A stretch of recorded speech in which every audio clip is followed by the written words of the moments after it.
ખ્રિસ્તી ઈસુના નામમાં હું રમેશ તારું આપ સર્વનું અમારી ગુજરાતી બાઇબલ રીડિંગ ચેનલ પર હાર્દિક સ્વાગત કરીએ છીએ. હજુ સુધી જો તમે અમારી ચેનલ લાઈક ન કરી હોય, સબસ્ક્રાઈબ ન કરી હોય તો સબસ્ક્રાઈબ જરૂરથી કરો. પોતાના ગ્રુપ કે મિત્ર વર્તુળમાં શેર પણ જરૂરથી કરો.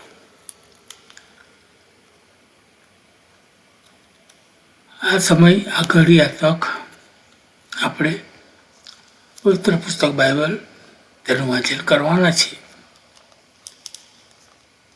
તો પિતા બાપનો આપણે આભાર માનીએ અને એક ટૂંકી પ્રાર્થના કરીને આપણે આપણું વાંચન શરૂ કરીશું. પવિત્ર સૈન્યનો દેવી હો બાપ, તમારો આભાર માની તમારી સ્તુતિ કરી છે કે અમારા જીવનમાં એક નવો દિવસ આપ્યો. આ નવા દિવસને તમે આશીર્વાદિત કીધો. અમારા જીવનોને માટે જોઈતા સગળે સારાવાના આશીર્વાદિત કર્યા. આ સગળી બાબતોને માટે તમારો આભાર ઉપકાર માની છે બાપ. આજના દિવસે અમે જે પવિત્ર પુસ્તક બાઇબલ તેનું વાંચન કરવાના છીએ, એ વાંચનને માટે પિતા બાપ અમે તમારી સહાયતા મદદ માગી લે છે કે વાંચન અમે સારી રીતે વાંચન કરી શકીએ, સમજી શકીએ અને શ્રોતાજનો તે સારી રીતે સાંભળે અને તેઓને હૃદયમાં ઉતરવાની મળે, સમજ શક્તિનો આત્મા મળે એવી કૃપા અમે તમારી પાસે માગી લઈએ છીએ. પ્રભુ પિતા, આમ સગડાઓ તમારા હાથોમાં સોંપાય છે. આમ સગડાઓને તમારા આશીર્વાદથી વિષ્ટિત કરજો. આમીન. પવિત્ર પુસ્તક બાઇબલ અને તેનું પુસ્તક પ્રથમ શમુએલ અને તેનો 23મો અધ્યાય. તેઓએ દાઉદને ખબર આપી, જો ફલિસ્તીઓ કૈલા સાથે લડે છે ને તેઓ ખડીઓ લૂંટે છે.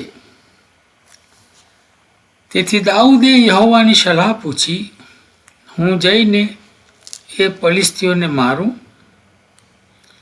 યહોવાએ દાઉદને કહ્યું, જા, ફલિસ્તીઓને મારીને કૈલાને બચાવ.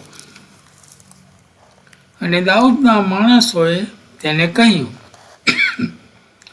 જો અમને અહીં યહૂદિયામાં ડર લાગે છે તો ફલિસ્તીઓના લશ્કરો વિરુદ્ધ કૈલા જતા કેટલો વિશેષ ડર લાગશે. પછી દાઉદે બીજી વાર પણ યહોવાની સલાહ પૂછી અને યહોવાએ તેને ઉત્તર આપ્યો, ઉઠીને કૈલા પર ચઢાઈ કર, કેમ કે હું ફલિસ્તીઓને તારા હાથમાં સોંપી દઈશ. અને દાઉદ તથા તેના માણસો કૈલા ગયા ને ફલિસ્તીઓ સાથે યુદ્ધ કરીને તેઓના ઢોરઢાંખનું હરણ કરી લાવ્યા ને તેમની કતલ કરીને તેમનો મોટો સંહાર કર્યો. એમ દાઉદે કૈલાવાસીઓને બચાવ્યા. અને એમ થયું કે અહીમેલેકનો દીકરો અબ્યાતાર દાઉદ પાસે કૈલાનાસી આવ્યો, ત્યારે તે પોતાના હાથમાં એક એફોદ લેતો આવ્યો હતો. શાઉલને સમાચાર મળ્યા કે દાઉદ કૈલામાં આવ્યો છે, ત્યારે શાઉલે કહ્યું, ઈશ્વરે તેને મારા હાથમાં સોંપી દીધો છે, કેમ કે દરવાજા તથા બુંગળોવાળા નગરમાં પેસવાથી તે અંદર ગોંધાઈ ગયો છે. પછી શાઉલે કૈલા પર ચઢાઈ કરીને દાઉદ તથા તેના માણસોને ઘેરી લેવા માટે સર્વ લોકોને યુદ્ધ કરવા બોલાવ્યા.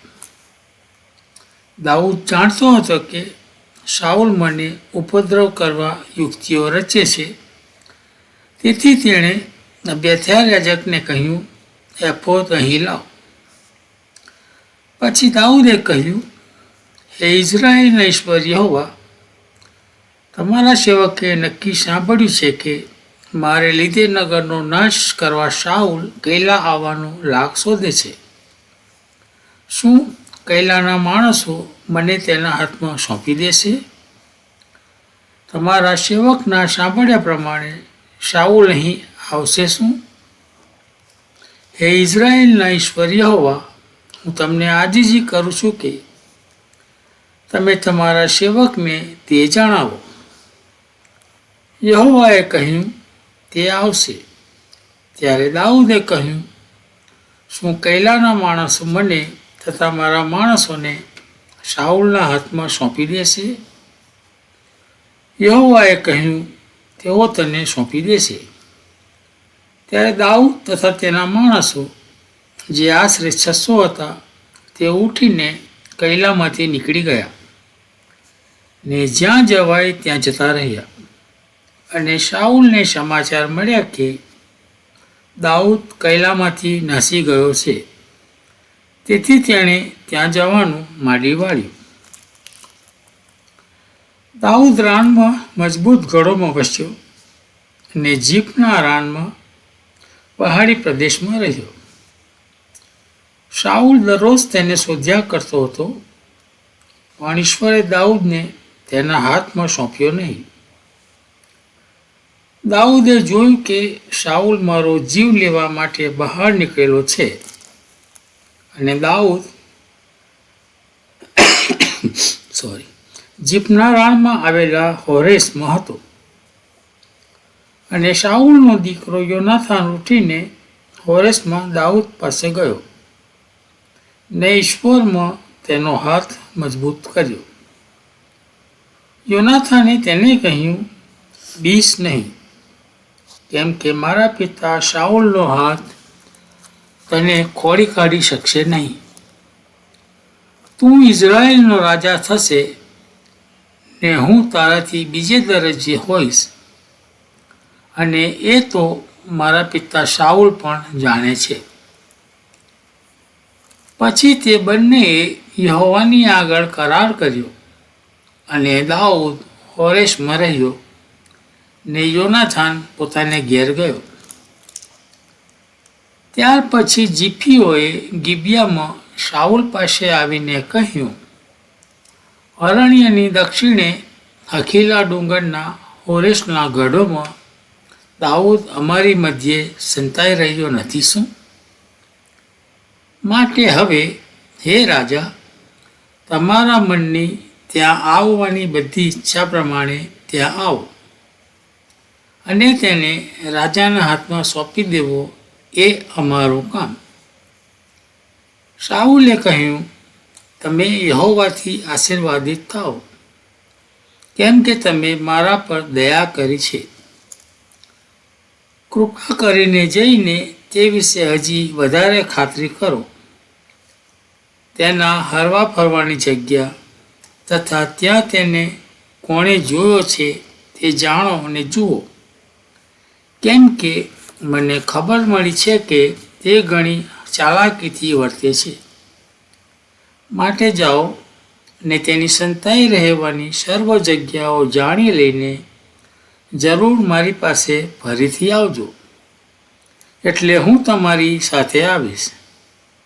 અને જો દાઉદ તે દેશમાં હશે તો એમ થશે કે હું તેને યહૂદિયાના હજારો માણસોમાંથી શોધી કાઢીશ. પછી તેઓ ઉઠીને શાઉલની પહેલા જીફમાં ગયા.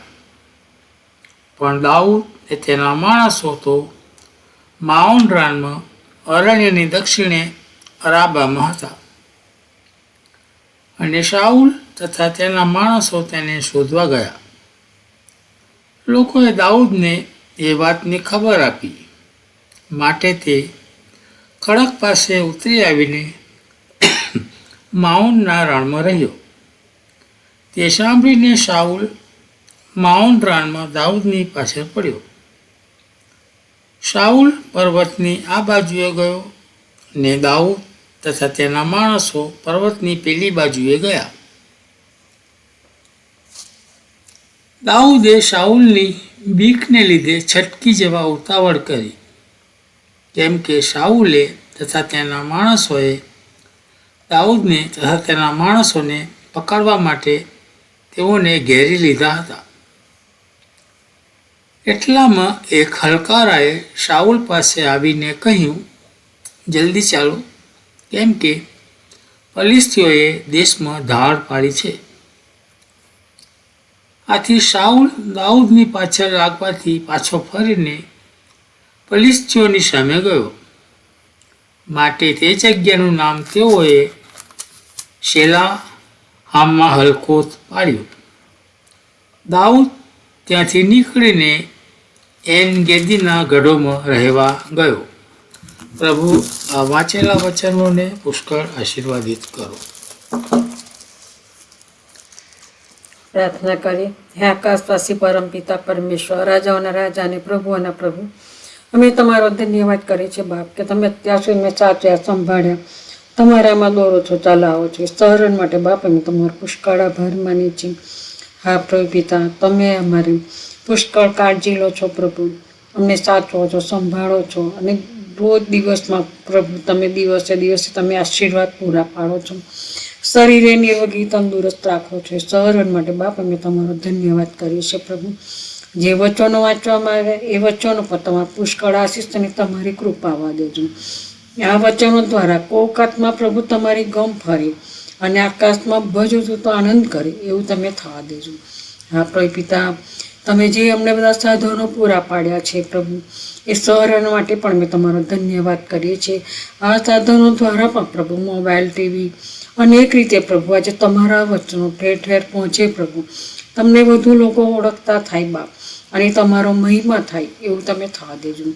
તમારા સંતો સેવકોના મુખની વાણી તમે થજો, એ દ્વારા ઘણા આત્માઓ પિતા જીતાય અને તમને માન, મહિમા અને ગૌરવ આપે એવું તમે થવા દેજો.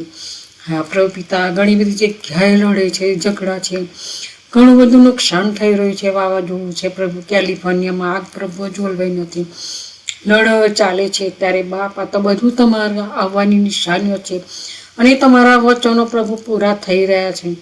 એના માટે અમે તમારો આભાર માનીએ છીએ. ત્યારે પ્રભુ પિતા, તમારું આવું હવે ખૂબ જ નજદીક થઈ રહ્યું છે. ત્યારે બાપ અમે પાપથી ભરે પસ્તાવ કરીએ પ્રભુ, અને તમારી આગળ અમે ઊભા રહી શકીએ એ માટે પ્રભુ તમે અમને તમારા બાળકો બનાવો. હા પ્રભુ પિતા, એ તમારે અમે ખાસ પ્રાર્થનાને વિનંતી કરીએ છીએ. તમારા બાળકો આજે સતાઈ રહેલા છે પ્રભુ, એવા તમારા બાળકો માટે માગીએ છીએ પ્રભુ, કે બાળકોને તમારા આશીષ અને તમારી કૃપાથી ભરો પ્રભુ, અને સહન શક્તિનો આત્મા આપો પ્રભુ, અને એ લોકો મક્કમ રહે પ્રભુ, તમારા માર્ગમાંથી ખસી ન જાય પ્રભુ, પણ નિડરપણે પ્રભુ તમારા બાળકો તમારી આગળ ટકી રહે અને શૈતાનનો પ્રભુ સામનો કરી શકે એ માટે પ્રભુ તમે તેઓની સહાય અને મદદ કરો. હા પ્રભુ પિતા, જે સતાય હોય છે એવા લોકો માટે માગીએ છીએ કે એમના હૃદયમાં પણ તમે વાત અને વ્યવહાર કરો પ્રભુ, તમે એવો ચમત્કાર કરો પ્રભુ પિતા, કે એમનું હૃદય પ્રભુ પલળી જાય પ્રભુ, નમ્ર બને, અને ઘૂંટણો પ્રભુ આજે લથડી ગયા છે તે ઘૂંટણો પ્રભુ તમારી આગળ સ્થિર થાય પ્રભુ, અને ઓઠોએ પ્રભુ તમને માન, મહિમા અને ગૌરવ આપે, અને તમારા બાળકો બની જાય એવું તમે થવા દેજો. કેટલા બધા લોકો બીમાર છે પ્રભુ, અમે જાણીએ છીએ, નથી જાણતા. માદાઓને સાજા કરજો, દુઃખિત પરિવારને દિલાસો આપજો, નિરાધારના આધાર, વિધવાના બેલી, અનાથોનો નાથ તમે થજો. ઠેક ઠેકાણે એક્સિડન્ટ થાય છે પ્રભુ, ત્યારે એક્સિડન્ટમાં જેઓ ઘવાયેલા છે પ્રભુ, એ લોકોને પણ તમારી એમના ઘાને તમે રૂજો પ્રભુ, તમારો હાથનો સ્પર્શ કરો અને સાજાપણું આપો.